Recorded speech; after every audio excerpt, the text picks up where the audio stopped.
It happens when you're alone, late at night, phone in your hand, mind restless, heart numb. You tell yourself it's lust, that you just need a release, that it's normal. Everyone does it. Just one more scroll, one more fantasy, one more body to imagine. But if you were honest with yourself, really honest, you'd feel it too, the emptiness, not just after, but during. Even while you're chasing it, you think it's desire, but it's not. It's hunger for something deeper than skin. It's grief for something you can't even name. Carl Jung understood this long before modern psychology dared to speak about it. He said, "People will do anything, no matter how absurd, to avoid facing their own soul. And lust, this constant grasping, craving, consuming, is not about pleasure, it's about escape. Escape from boredom, from pain, from loneliness, from the aching silence inside your own heart. You tell yourself you want her, but what you really want is to feel alive, to feel held, to feel seen, to feel something, anything beneath the surface of this empty, performative life. But instead of turning inward, you chase the body, the image, the surge of dopamine that disappears just as fast as it came. And the moment it's over, you're left with the same void, the same silence, the same self untouched." You see, lust isn't the enemy, it's the symptom. It's your soul trying to get your attention. Because beneath that craving is something much deeper, disconnection. You're not connected to your body. You're not connected to your purpose. You're not connected to your emotions. You're not connected to you. So you reach for the easiest substitute, the illusion of closeness, the illusion of control, the illusion of being wanted. Jung would call this the shadow in action. The part of you that was never loved in the right way now searches for love in the wrong ways. And it's not just about sex. It's about all the ways you run, the compulsive texting, the porn at 2 a.m., the meaningless conversations that feel almost intimate, the constant mental replay of someone who once made you feel desired. But what you're really doing is avoiding the loneliness that lives under your skin. Because to sit with it, to really feel it, is to admit that you don't just want release, you want rescue. Rescue from your own isolation, from your numbness, from your buried needs that were never allowed to exist. Jung saw this in his patients. They didn't come to him with lust problems, they came with spiritual hunger disguised as desire. And he didn't judge, he didn't moralize. He went deeper. Because the real question was never, why do I feel lust? The real question was, what is this lust distracting me from? Here's what Jung discovered. When lust hits suddenly, urgently, irrationally, it's not about the person in your mind. It's about the part of you you've lost contact with. In Jungian psychology, the inner feminine in men is called the anima. When the anima is unconscious, you don't know how to feel. You don't know how to surrender. You don't know how to love without attaching. So your soul projects.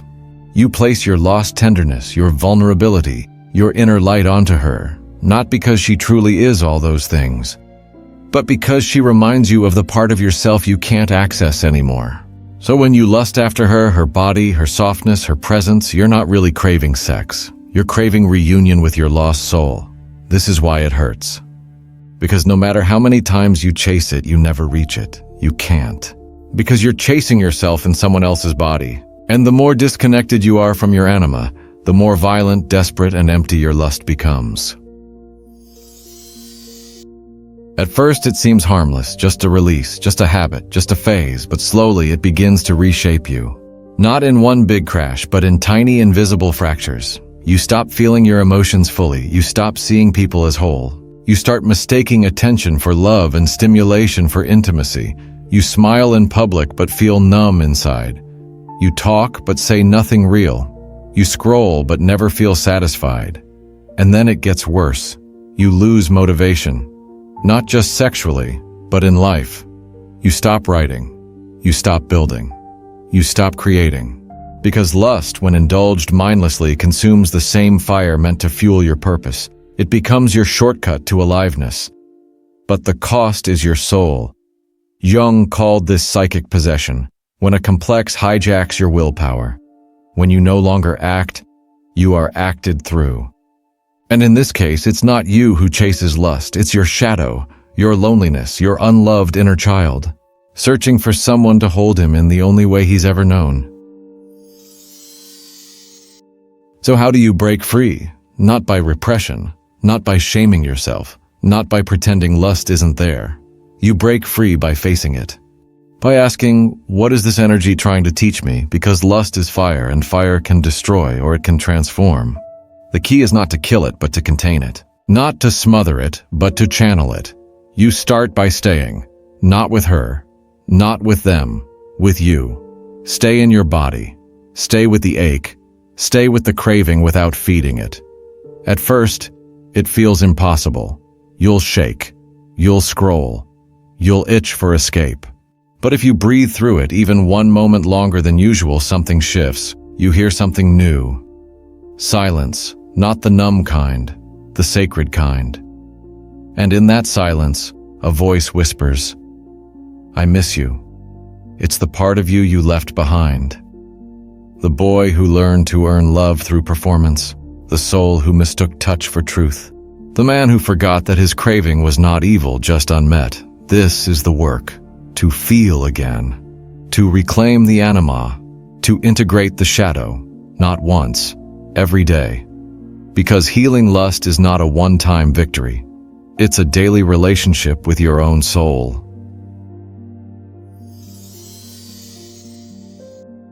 Most men never taste it. Most men die chained to their shadow. But those who walk the path discover something extraordinary. Rebirth, not the rebirth of religion, the rebirth of the self. One morning, you wake up and notice something strange. The cravings feel quieter. The fantasies feel weaker. Not because you killed desire, but because you integrated it. You no longer run from the shadow. You walk beside it. And in doing so, the weight begins to lift. Desire transforms. What was once hunger becomes devotion. What was once lust becomes love.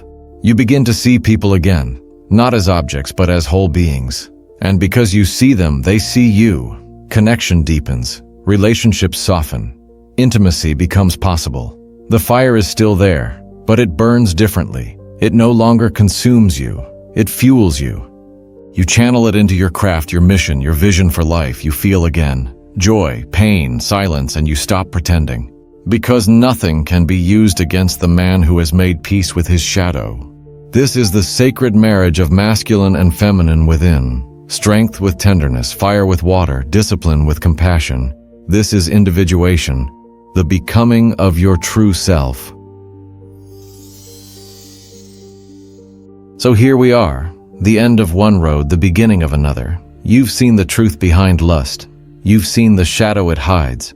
You've seen the possibility of transformation. And now the choice is yours. Don't let this be just another video you watch and forget. Sit with it. Write about it. Ask yourself the hard question. What have I really been craving all along?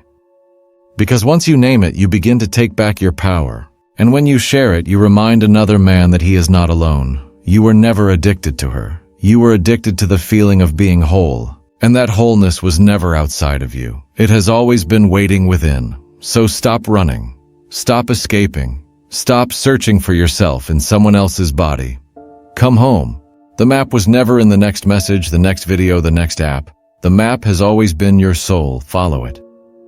And you will find what you've been chasing all along. Not lust, not release, not escape, but love, presence, and you.